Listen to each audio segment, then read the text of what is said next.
I want people to use that story in their sales situation as well. So not only their own personal story, but also stories of those that they've helped along the way. So yeah, I mean, that's the whole point, because we can tell people what they need to do all day long. They're not going to believe it until they really internalize it and feel it. And the best way to get somebody to feel what you're feeling is to tell an impact story. Hey, fitness fans, welcome back to the Future of Fitness podcast and interview series. This is your host, Eric Malzone, and we're on episode number 81. I talked to Tom Jackobs. So Tom's been in the fitness industry for a while. He owned a fitness business. He's done consulting, marketing, all of those things. And what he's really singularly focused on now is teaching people how to tell great stories for the purpose of marketing. Now, maybe you're familiar with great storytelling, maybe you're not. But here's why you should listen to this episode, is because there is a lot of noise out there now. There's a ton of content, there's a ton of social media activity, and trying to get heard, trying to get your message across is getting tougher and tougher. So how do you do it? How do you get seen, get heard, and be noticed and make more money? Well, you tell great stories. Authenticity is ultimately what people are really looking for now. That's my belief.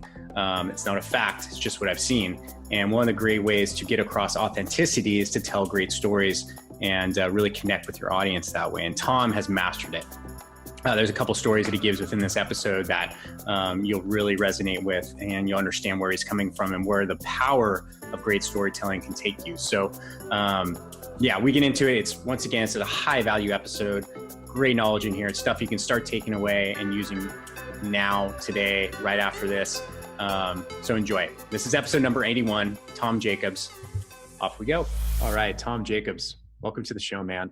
Hey, thanks, Eric. Glad to be here. Yeah, this is yet again a very, very high value interview, and I think it's going to be a fun ride for me personally, because obviously, I know that you've been in the industry for a while. You also really, kind of solidified a position in the world of marketing as an amazing storyteller, and teaching people how to do that. And with all of the noise nowadays, right? Authenticity and having a great story is something that truly connects with people, from both a marketing, retention, and just interpersonal standpoint. So tune in, everybody. Let's listen to what Tom has to say. So I'll stop talking now. Tom, if you can just give us, kind of your, what your history within the industry, and then maybe your story would be. Yeah. Awesome. Cool. So I was certified as a personal trainer, I think back in 2005. I took a weekend class and boom, I was a trainer, like so many others. But I did that because I was overweight, got fit. People started asking me, like, what are you doing? What's your secret? What drugs are you taking? All that good stuff.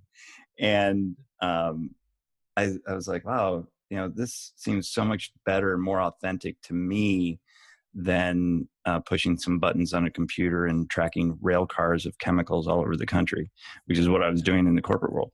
And I got that certification and started training people in the morning and the evening. Loved it. Opened up my own studio in 2008, and then last year I sold it. So, and during that time, I've worked as a consultant or a coach in the fitness industry.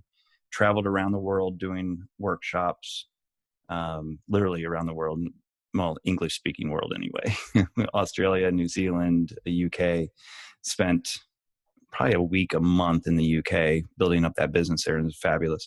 Wow. And then teaching people how to sell, how to market, how to manage employees in their fitness business. So last year I sold that fitness business, and then full time now I'm teaching small business owners how to tell their story in an authentic way that really connects with their audience, so that they can build their business. And then using stories in their sales process so that it's more than just like telling people what they need to do, but people are really seeing that or hearing that story. And oftentimes the visual people will actually see it in their mind, the way that somebody's telling that story. And it is really, really a powerful thing. And I love working with my clients and finding those stories. And usually, it's funny, Eric, every time that I have and I do Zoom calls with my clients, and in the very beginning, we identify some signature stories with them. Mm-hmm. And inevitably, both of us are in tears by the end of the session, because they're really amazing stories. And it's they're like, oh, wow, I never realized that story in my life and how I can relate that now to my business. And then to see them go up on stage or, do a presentation to a small group or something like that, and people like are instantly attracted to them because now that there's a human connection. I remember one lady, she was like, oh, I don't want to talk about my dead husband and my dead mother who died within a day of each other. So her mom died on like a Wednesday and her husband died the next day in a helicopter crash. So terrible tragedy. And she's like, I'm not sure I want to talk about this. Yeah. And I said, well, I think it'll relate to client retention, because that's what her talk was. It was on client retention. I said, well, we can relate that, because she had a lot of companies that wanted to reach out to her in that time of need, and they reached out to her with a greeting card and condolence card. And she realized at that point the power of businesses reaching out on a regular basis to their clientele in times of need. And that's when she became a distributor for Send Out Cards. And now she's like one of the top distributors in Send Out Cards. But typically her presentations would be, this is how you use it and this is why you should use it. And she'd get one or two clients and all that. When she made the switch to telling her authentic story, she had a line of people waiting to talk to her, most of them in tears. And she got 2 more speaking gigs out of it. And she signed up like 5 clients right on the spot. Yeah. Something that she never did before. She's like, wow, that was really powerful. Yeah. Really vulnerable, but really powerful. Yeah. It's interesting. I think, I'm just going to put this in personal perspective, because I know I never thought I had a story. I never did. And I'm sure you get this all the time, but of course. Like when I'm, a guy, I was born and raised in an upper middle class family in Northern California, and I did some sports, and like in my mind, that's just my story. And, I've done business, I've failed a bunch, and now I'm doing this. And, but, I know I personally teased out some of the stuff. And now when I tell people kind of what I do, they're like, whoa. I was like, really? Is that interesting to you? Right. Yeah, it is. And I think, I guess, the first question I have for you is, how do you get people over that mindset that, I don't have a story? What you just mentioned was a very, I would say on the more, for lack of a better term, dramatic side of things. I mean, that's a very impactful story. But what about people who don't think they have one? How do you tease that out? What's that process like? Yeah, it's very, very good question. Typically, I'll just go through different scenarios in their life. Like, what was it like growing up? Were you in sports? Did you ever get cut from a sports team? Like all the different things that people kind of put away in their head, because we're so conditioned to give people our highlight reel. Right. So these are all of our accomplishments. This is what we do. And we see this on Facebook, Instagram, and all that. And it drives me nuts when I see it. Well, of course, I do it myself sometimes. But it's like, this is how great my life is. Right. But, nobody's life is like perfect. If I see another internet marketer washing their Ferrari and their Lamborghini and their driveway in front of their Beverly Hills house, if I see that one more time, I feel like, really? Like, but what's missing there is, what did it take to get that person there? Because not everybody's like, successful all the way through their journey. Mm-mm. Not at all. Nobody. And nobody is. Right? Yeah. I mean, who was I listening? Ray Dalio book, Principles. He talked, he like went through bankruptcy or something like that, or some of the like the more financial astute people like Dave Ramsey went through bankruptcy, and then now he's teaching people finances because he went through that experience, and that makes him a lot more qualified. Right. So it's very, very interesting. And so when I go through this, I was like, okay, great, that's a lovely highlight reel. What are some things that you don't talk to people about, that you might be just a little bit ashamed of, or times in your life where you're like, boy, I could have done that better. Right. And usually with those questions, we're able to eke out some really good stories. Yeah. Yeah. So, like I think of something, like a story that, was a very big part of my life, and I don't want to get onto it in this show, but it was like, and I have this great fear. It changed who I was, Mm-hmm. at like a chemical level, right? Like just my Yeah. whole physiology changed, the way I approached everything initially. And that was really the impetus for me saying, it's time for me to sell my gym, which is my identity and my, good gym, right? Solid business. But in my mind, there's this fear of judgment, especially from a certain sect of people within our community. And I'll just say like the very religious, right? Mm-hmm.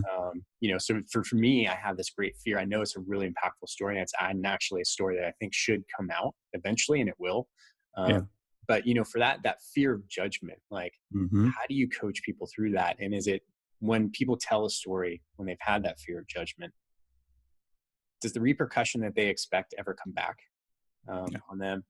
Yeah. No. It's interesting. I've been doing tours of BNI groups, and what was really interesting, especially nowadays too. I mean, people are a lot more open, and I'm loving it. So I'm in this BNI. I'm just a visitor to the Business Networking International, for those that don't know what BNI stands for.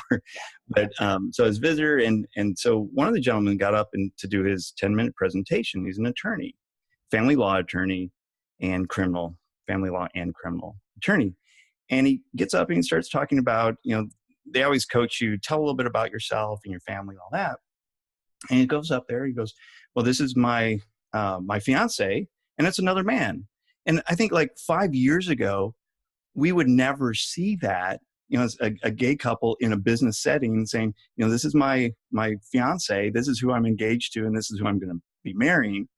And everybody in the audience was like, yeah, all right, great, just like they would a straight couple. And I was like, man, that is amazing. Yeah. I'm like, boy, the times have changed. Yeah. Right? Yeah. And even on the religious front, I'm working with a police officer right now on her story. And she asked me a really good question yesterday. She was like, can I say God? Like, can I bring, because she's very religious, and she's like, can I bring, my belief of God and how God treats me and how I listen to his word, can I bring that up in a business setting? I was like, is it authentic to you? He said, yeah. I was like, absolutely. Bring it up. That's you. Because the moment that you start skirting around an issue and you water it down, people are going to not like you or trust you. They're going to be like, oh, something's a little off there. They're not telling me everything. And people can really pick up on that. Yeah. Yeah. And I was like, don't skirt around it, and if you like to drop F-bombs, drop them away. It's like, fuck yeah. Yeah, it's your authentic self. And, and a lot of times we can use language as a way of just kind of shocking people into listening as well, because now they're like, oh, wait, I haven't heard fuck recently. And that's like, wow. Yeah. A well-positioned F-bomb, authentically used, is very powerful. Yeah. Of course, people overdo it too at times. Right. Yeah. So do you have your own, or I'm sure maybe you have many, but do you have your kind of signature story? Yeah, that's great. So I have a couple signature stories, and one that I just wrote a blog article about, and the other day I did a blog article and a little video as well. But it was when I was in 2008, I decided to do a bodybuilding competition. And it was like, if people could see me now, they're like, really? Like, you're not very big to do a bodybuilding competition. But it was something, as a personal trainer, I was like, well, this would be really kind of a cool thing to do, and to learn the whole science of nutrition and exercise at a really high elite level. And so I hired a personal trainer, a nutritionist, and apparently you need to hire a posing coach as well. So somebody to teach you how to flex, which was really interesting. Yeah. So worked with these three ladies for 7 months, So I started in January, and the show was in July. And getting ready for the show, and I did not cheat once on I'm spot on. I didn't even have to do any cardio until the last 2 weeks because my body fat just kept going down and down and down. So it's the night before the event. So Friday night, they do the little weigh-in, and then Saturday morning, they do a pre-judge, and then in the evening, they do the full, they've pretty much picked out who's going to win, but they have you do your full routine and all that on stage for an audience. So Friday night, I live in Houston. My parents live in Cincinnati, Ohio. I have a brother that lives in Cleveland and another brother that lives in Orange County. And they all flew in to Houston to see me do the competition. So I'm doing my final prep on Friday night. I actually get a steak and a potato, and it was so delicious. But I only had water, and I couldn't even have water at that point because I was depleting water. So then the next morning, get up early. I go to the auditorium where we're going to be doing the pre-judge, and they put out the schedule for the day. And I was novice lightweight, and they said, "Well, novice lightweight, you're going to be around 11 o'clock." And this was 7 o'clock in the morning. I was like, cool. Because my coach had told me, try to find a tanning booth or tanning bed where you can go and go 5-10 minutes in the tanning booth. That will take out the last bit of water under your skin. I'm like, oh, great. So I found a tanning salon nearby. It was about a mile away. Went over there, got the tan on, and then came back, and I'm standing in the back of the auditorium, and I'm looking at who's being prejudged at this point. And I was like, boy, those guys look really familiar. And just that heart sink into your stomach feeling that we get when we realize we made a mistake. I was like, they're really familiar. So I run backstage, and the handler that's back there, ushering people in and out, he's like, "Oh, you're number 52." Because I had my little badge on. He's like, "You're supposed to be on stage being prejudged. You're disqualified." Oh no. And anybody that's done a bodybuilding competition, in those last days when you're carb depleted, you have no body fat, and with no body fat, you have no hormones that are running around that are regulating your mood. Yeah. I just lost it. I was like, no. Just let me at least let me do tonight. I know I didn't win, but at least my parents are here. Yeah. And he's like, no, man, you should have been here. I was like, well, you didn't say until 11. And well, we switched it. You should have stayed in the building. We were calling your number. You weren't here. I was like, oh. So I go out, and my parents had just arrived to kind of watch the pre-show. And I was a mess. I was just bawling. I go up to my dad, and I put my arms around him. I'm like, "Dad, I failed you." And he said, "Tom, you didn't fail me. You just pick up the pieces and move on." And that's exactly what I did. And I actually, on the way home, we stopped off at Starbucks, and I got a caramel macchiato, and that made me feel so much better. a little bit of sugar. And then I did the show for my parents and my brothers in my living room in my posing trunks. Yeah. As embarrassing as that was. And then I called my trainer. I was like, okay, I'm done walling in my little pity party that I had. When's the next show? And it was in October. So from July to October, started the training all over again. And when I went there, I made sure that I stayed in the auditorium at all times. And in fact, it was the same handler. And he remembered me. And he specifically said, "This time, stay here." And so I did. And I ended up winning first place. And Leela Brada handed me the trophy, the first place trophy. Wow. And that was just an amazing moment for me to realize that, life is going to kick you down, and things that you can control, that you can't control, things are going to happen. What you do have control over is deciding whether to just give up or to keep going towards your dream. Yeah. So that's my signature story. Thank you. Yeah, it was great. Cool. So, having heard that now, and that's I felt your pain there, man. Like that panic, like that. Ugh, God, that sucks. yeah. When you look at like a story like that, so is there components or elements that you have in there? Is there like a formula? And I don't want you to give away, your secret sauce in any way, because I know you consult people by doing this. But like let's extrapolate that story. How can people come up with a similar one to that, or what are the points of that? Yeah. The signature points there. Yeah, actually, that particular story doesn't follow my complete formula. Okay. For usually when I work with people, typically what I will do is start them on an impact moment.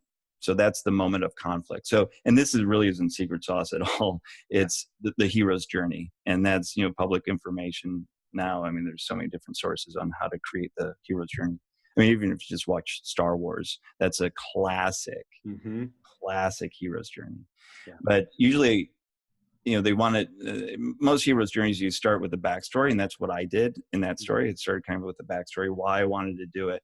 Typically, though, I want people to hit with a impact moment, which for me, that impact moment was realizing that I should have been on stage. So I would then say something like, have you ever had a moment that's been snatched out of your hands when you know that you could have won something? Or that moment when I was sitting in the back of the stage and realized that I had failed at achieving my dream. So come up with a really nice impact sentence. I have one client that tried to commit suicide. And so the impact sentence for him was, I was sitting at my desk and I realized that was a day that I was going to kill myself. And then, that gets everybody's attention straight away. And then we go back, and what led up to that point, that dramatic impact point, and then fill in with the backstory. What got you to that point where you felt like you needed to kill yourself? Or for me, what got me to the point where I was failing at becoming a bodybuilder, or going through that whole process. And then we'll go into, okay, you had this impact, what happened? So who were the people that guided you along the way? Who were the villains? And the villains could be circumstance as well. It doesn't necessarily have to be a person, although oftentimes it is. And the heroes are oftentimes a person as well. And what's really important, especially if you're telling a story to sell, is that your audience has to be able to see themselves as the hero in the story and you as the guide. So you say some things to bring people in, like, have you ever been in a situation? And when you bring the audience in by using situational or language that says, have you? Now they're like, oh, well, yeah, I have. Now you can position yourself as the guide for them, because now you've gone through that situation, you've learned from it. And then then we go into the teaching moment. So what did I learn about myself? And then what do I want others to learn about that process? So for me, I learned that, you can get knocked down and you can make a choice, whether to just give up or keep going towards your dream. And then that's the learning that I want my audience to have. So those are the basic elements that I take people through. And it's a pretty easy process. Yeah. Most of the time. Yeah. Well, it's, it sounds simple, but it may not be easy. Right. Right.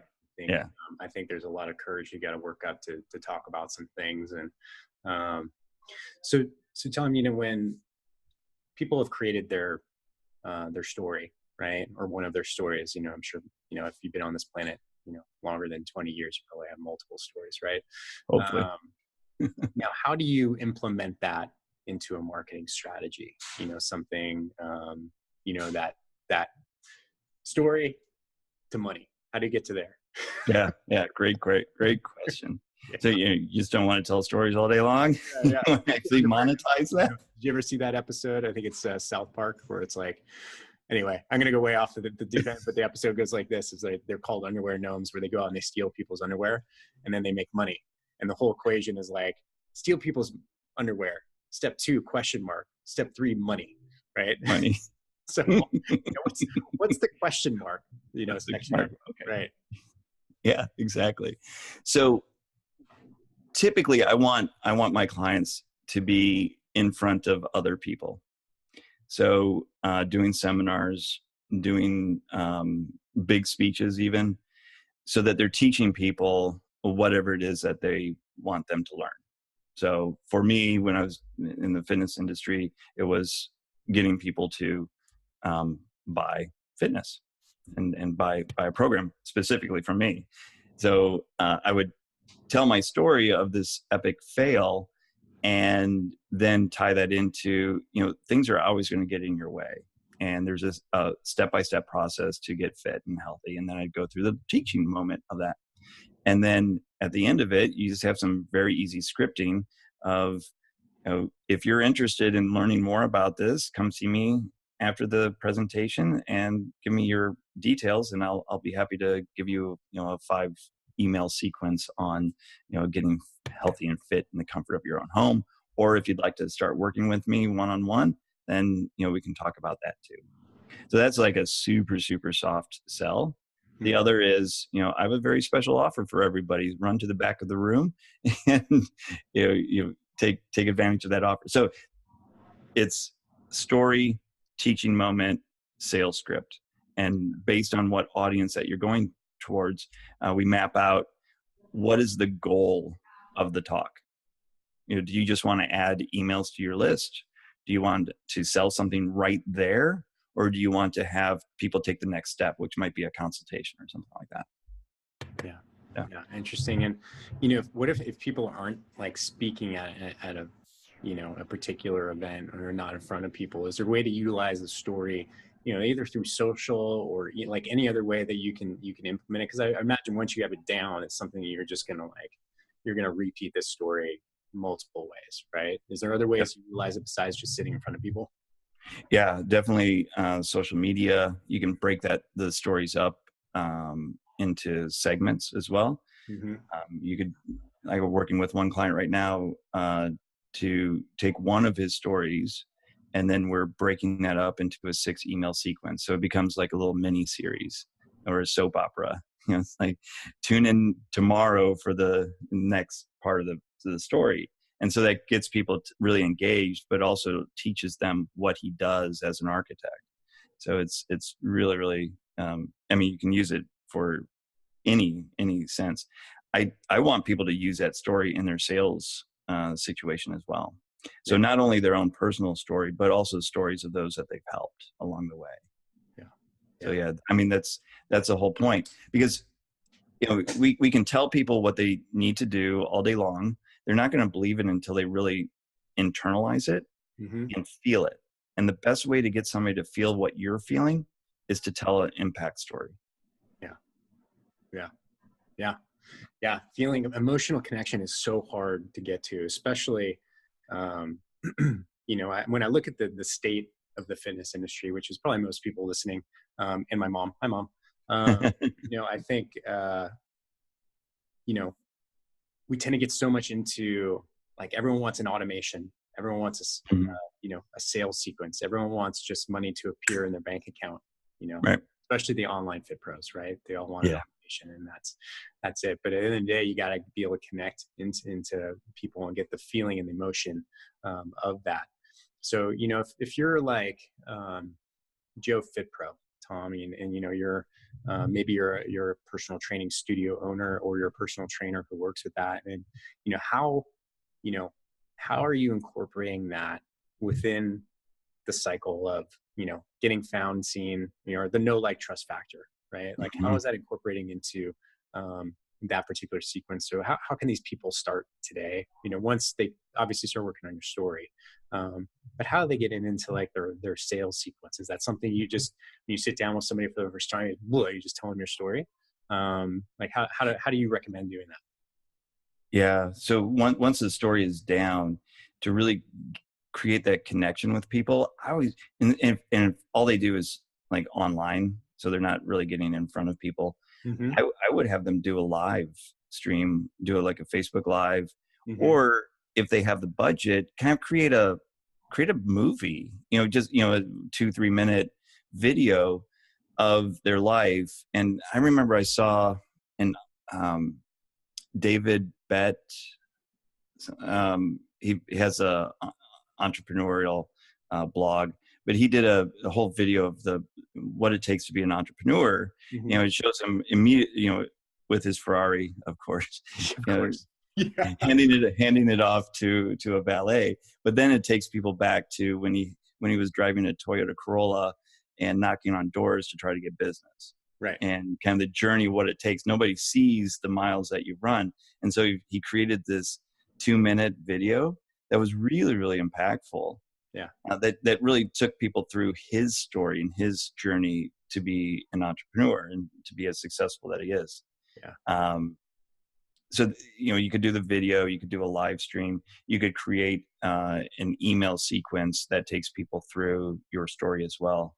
And that's really the know you part. And with the know you, they're going to like you as well. Yeah. Yeah. There was a study done at Princeton University that they hooked up an fMRI, and it's the thing that goes on your brain and measures brain waves. Yeah. And they hooked it up to the storyteller and 2 listeners. And when the storyteller was telling the story, what they noticed is the brain was lighting up in the same places for both the storyteller as well as both listeners. Mm-hmm. So there was an actual neuro connection happening between the listener and the storyteller. So that's something that you don't get if you're just telling somebody, well, you're overweight, you need to work out 3 days a week. Do you want to sign up for my program? Right. Okay. Versus, I had a client very much like yourself, and she was a school teacher. She was very busy. Nice. She was about 50 pounds overweight. And she really struggled with, affording, personal training, but knew that, with her doctor's advice that she needed to get, healthy again because she was on blood pressure medication, diabetes medication, and, wasn't feeling really great. So she started working with us 3 days a week, and we put her on, a good nutrition program that still fit her lifestyle. And, within the first month, she lost 20 pounds. All of a sudden, now somebody's in that whole story with you. And then they're seeing themselves in there. Well, if she can do it, I can do it too. Yeah. Right. Yeah. Yeah. And here's a thought that comes up to me too, just listening to you talk, right? Because I've gone through, some speech courses of actually I did a full 2-day intensive of how to develop your story, how to deliver it, and all that. And what I found was,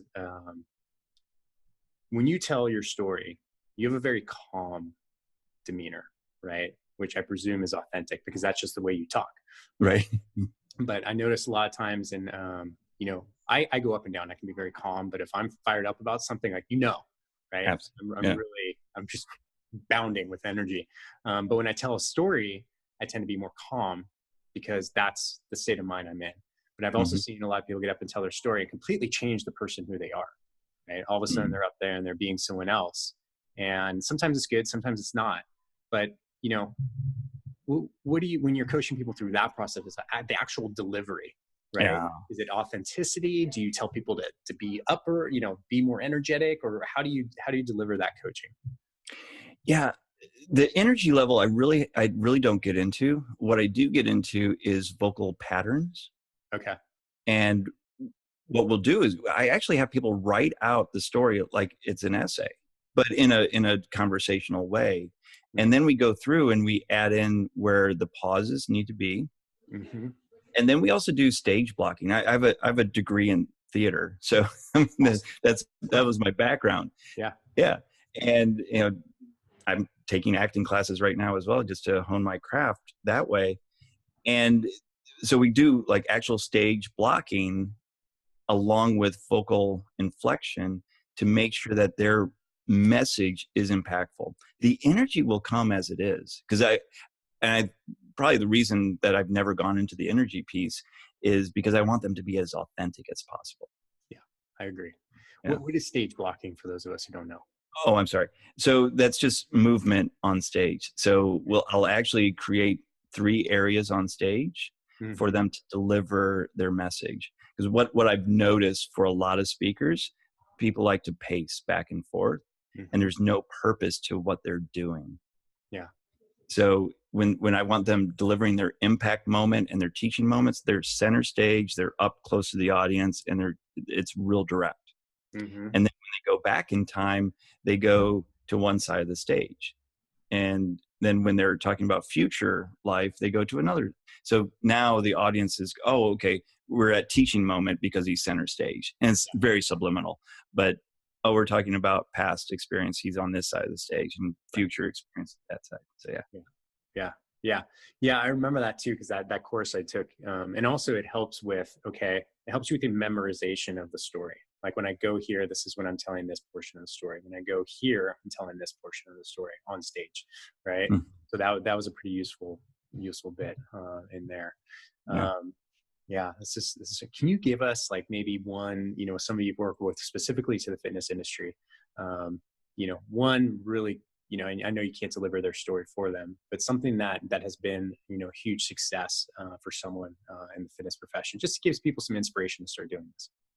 Yeah. Yeah. Absolutely. Actually, one of the very first clients I worked with was Fatima, and she was born in Africa, Mm-hmm. and she did the Atlanta Olympics. So she was a runner, and she won a silver medal in the Atlanta Olympics. But when she was born, a very, very poor, African town, and she was actually sold into what I would consider sex slavery at 11 years old. Right. And really, that's, in their culture, that was I get a dowry for my daughter marrying this 50-year-old man at 11 years old, which is completely foreign to us in the Western world. And she literally ran away from, and that's how her running started. And she found some people that helped her out with it, and she went to school. She started traveling as a runner and at a very elite level, and had ups and downs all over the place, and finally came to a point where she won a silver medal in the Atlanta Olympics. And so I worked with her on crafting that story, doing stage work as well, so that, because that can be a very heavy story, and it was, but we also put in some humor, because I want to take an audience on a little roller coaster. So we're going to create some really good tension, and then we're going to release that tension. Right. And when we release that tension, it gives the audience a little bit of time to laugh, to breathe, and kind of just let everything soak in. And then we're going to bring that tension back in. And so we just take them on a nice roller coaster of emotion through it. Yeah. Her very first talk was to her church, had 400 people in the audience, and she got a standing ovation. Wow. Not only that, but her business doubled in the next year. So while she wasn't really even pitching from the stage of her fitness business, people knew who she was and that she owned a fitness business. Yeah. And now they had this connection to her. And she got more speaking gigs, and she was just getting really apt at telling her story. And that first time, again, it was like both of us are in tears several times of like, oh my God, I can't believe this happened to you. This is horrible. And she's like, well, it was life. That's kind of what we did. Yeah. And just crafting it. And to see her stand on stage, get a standing ovation, and then, her business just take off was just a great thrill for me. Yeah. Yeah. Awesome, man. That's really cool. So, I hope this inspires a lot of people to tell their story, because, and really search for it. It's really cool. So Tom, tell me, where do people, if people want to work with you and get some coaching on it, or at least get more ideas, where do you send them now? Yeah, I have a little training program on how to tell your story. Mm-hmm. And that is, they can go to my website, tomjackobs.com, and Jacobs is spelled JACKOBS.com. So tomjackobs.com/training. Or they just go to the website and just connect with me there, or on social media. I'm all over the place. Yeah. Yeah, you are. I don't even know how I found you. I think you're just everywhere. Yeah. You're everywhere. You've made a post about looking for people to interview, and I was like, yeah, sure, I'd love to. It sounds interesting. That's good. It worked. Yeah, it worked really well. Social media does work. Tom, thank you so much, man. Your stories are awesome. Yeah, man, thanks for coming on the show. No problem. Thank you, Eric. Yeah. Hey, fitness fans, don't leave yet. It's your host, Eric Malzone, and I have a quick favor to ask. Actually, 3 favors. So, number 1, if you're a fan of our show, I ask you to do something that takes under 3 minutes. Go to iTunes, please, and subscribe to our show. Please, please, please. It means so much to us. It's so important. And then give us a favorable review. We would really, really appreciate it.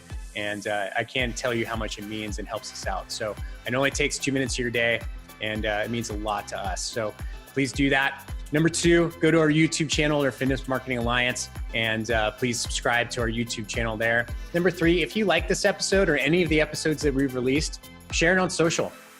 That's huge. That's a big deal for us. And we put a lot of work into these episodes, trying to give you great actionable content for the fitness industry. So that would mean a lot. And that's it. So we have some big plans coming up for this show. I'll be talking about that in the next couple episodes, but thank you so much for listening. It means so much. And if you have any questions, please reach out to me. I'd love to hear from everybody. Eric, ERIC @fitnessmarketingalliance.com.